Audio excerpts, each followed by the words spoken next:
Hi, and welcome back to my channel. My name is Marius, and I'm an amateur historical tailor. This video is another historical one, and in it I'm going to face a demon of mine, my own personal Everest. I've been sewing for about 2 years now, and in that time I've never finished a pair of breeches. I don't know what it is, but it all just goes downhill halfway through. This time is going to be different. By the way, this isn't really a tutorial. I'm not 100% confident about what I'm doing, and I'll be following a tutorial in some spots too. I'm mainly using Sam Napoleon's series of video lesson-y things on the 18th Century Men's Facebook group, and I really recommend checking that out for a more technical look into what goes into making a pair of breeches. I think more than anything this is going to be a vlog with some construction commentary, and I hope there'll still be some useful stuff. We're setting out to sew a late 18th century pair of breeches with 2 side pockets, a small watch pocket, and a fall front. They'll close with bands or garters at the knee, and as would have been the norm in the period, those buckles will be removable and interchangeable. So first up, I had to draft my breeches. Sam Napoleon covered this very well in his first video, so I don't have much to say about it, but I drafted mine out onto brown paper. I made a quick mock-up to check the fit, made a couple small changes, and wound up with this as my final pattern. So then I had to trace out my body pieces onto my fashion fabric, which is this beautiful medium-weight worsted wool from Burnley and Trowbridge. The only color they had in stock when I ordered it was mustard yellow, but honestly I think the yellow is pretty underrated anyway. So first up, I'm sewing the main construction seams with a backstitch. This did take some time. Then, because my fabric is prone to fraying and I didn't want to line these, I also fell down all those seams. I did sew the back seam a little bit differently. I cut a long thin strip of linen and then I pinned it in along the back seam and backstitched that seam shut, catching in the linen. Then I trimmed off all my seam allowances, turned that strip of linen over, and used it to enclose all those seam allowances by felling it. It's optional and you can finish this seam like any other seam on this garment, but I've seen this done on an excellent pair of breeches, and it kind of beefs up a very important seam and makes it less likely to tear. Next up are the side pockets. These are set in quite close to the outseam, and they're very tricky to explain. I'd say easier done than said.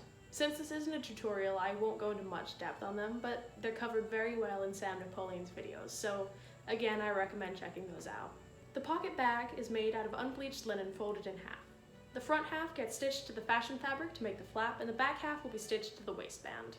To make the flap, all I did was fold under the raw edges on both the fashion fabric and the linen and top stitch them together. It's worth noting how the raw edges on the pocket bags are finished.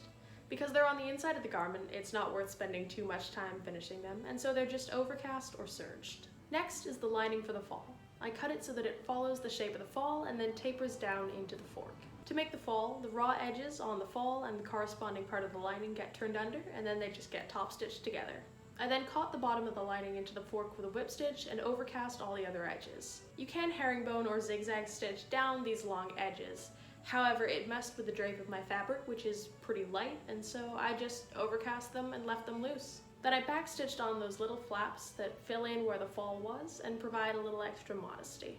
I top stitched in a linen lining and then whip stitched down the remaining edge to cover all the seam allowances. So that's our fall and our pockets done, and now it's time to move on to the waistband. I cut 2 waistband halves out of my fashion fabric and the same out of my linen lining.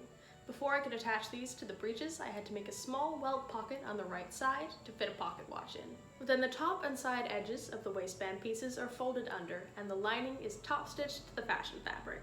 Then the fashion fabric layer of the waistband is placed against the top edge of the breeches, wrong sides together, and backstitched on. In the back, you can either gather or pleat the fabric to fit the waistband. This will give you a nice little bit of fullness in the rear as well. Finally, I folded under the last raw edge of the lining layer and whip stitched it down to cover all the raw edges. Then I added 4 eyelets for lacing in the back, and that was the waistband done. Finally, to finish the bottom of the legs, I cut 4 little strips of unbleached linen to line both sides of the slits at the knee openings, turned under all the raw edges, and top stitched them in. This is where the buttons and the buttonholes will go. Finally, I cut 2 knee bands and 2 knee band linings. The top edge of the fashion fabric gets backstitched to the bottom of the leg openings, except for the 2 bits at the ends which kind of hang free. Then I lined the knee bands the way we lined the fall and the pockets and pretty much everything else. Turned under all the raw edges and top stitched them down. The top edge of the lining layer gets whip stitched down to cover all the seam allowances and raw edges. Now all we need to do is sew in the buttons and the buttonholes. You'll need 16 buttonholes. You'll need 2 buttons to hold the waistband closed, 2 to hold up the fall, 1 to hold up each pocket, and 4 at each knee. In addition, you'll need a buttonhole in each knee band so you can button in your removable buckles. Your buckles should look a bit like this. They could be more ornate, mine are pretty simple military style ones, but they should have this little fishtail looking bit that goes through the buttonhole in the knee band, and also these little prongs that you can stab through the fabric to hold it shut. And then I sewed on 14 buttons. It might have looked a bit nicer if I'd used cloth covered ones, but these aren't super fancy breeches, so my little pewter ones were fine. So there we go, they're done. All you have to do now is put them on and poke little holes in the knee band with an awl so that your buckles can poke through them.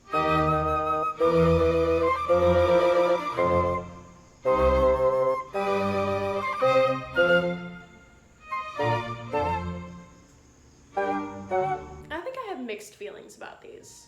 On one hand, they're finished, and they're the first pair of breeches I've ever completed, so I'm kind of proud of that. They're also a really nice color, and they're comfortable, and the fit is pretty good. They're pretty tight in the legs and the knee area, which would have been fashionable, you know, show off those thighs and all that. And they're just loose enough in the front and the butt area to give me a pretty solid range of motion. I could ride a horse in these if I wanted. However, the legs are just a tiny bit long. The band should be right under the kneecap. Other than that, I might tweak the front edge a little bit on the pattern to see if I can get that angle a bit smoother in later breeches. I could also have used a bit more buckram to stabilize a few edges and prevent rolling. And I could have added fall bearers to either side of the fall, but I decided to skimp on the buckram because my linen is pretty stiff, and like with the fall, I just wanted to keep things kind of simple this time around and hammer this pair of breeches out. So there we go, a pair of sunflower yellow breeches. I gotta admit, they grew on me a little. I'll hopefully be back soon with another video. I still have some yellow fabric left over, and I think these breeches need a matching waistcoat. In the meantime, you can find my Instagram in the description, as well as a list of all my materials. I've also linked my Ko-Fi, so if you'd like to help support my channel and help me keep making videos for the price of a cup of coffee, I'd really appreciate that. In the meantime, you can find my Instagram in the description, as well as a list of all the materials I used. I've also linked my Ko-Fi, so if you're feeling generous and would like to help support my channel and help me keep making videos for the price of a cup of coffee, I'd really appreciate that.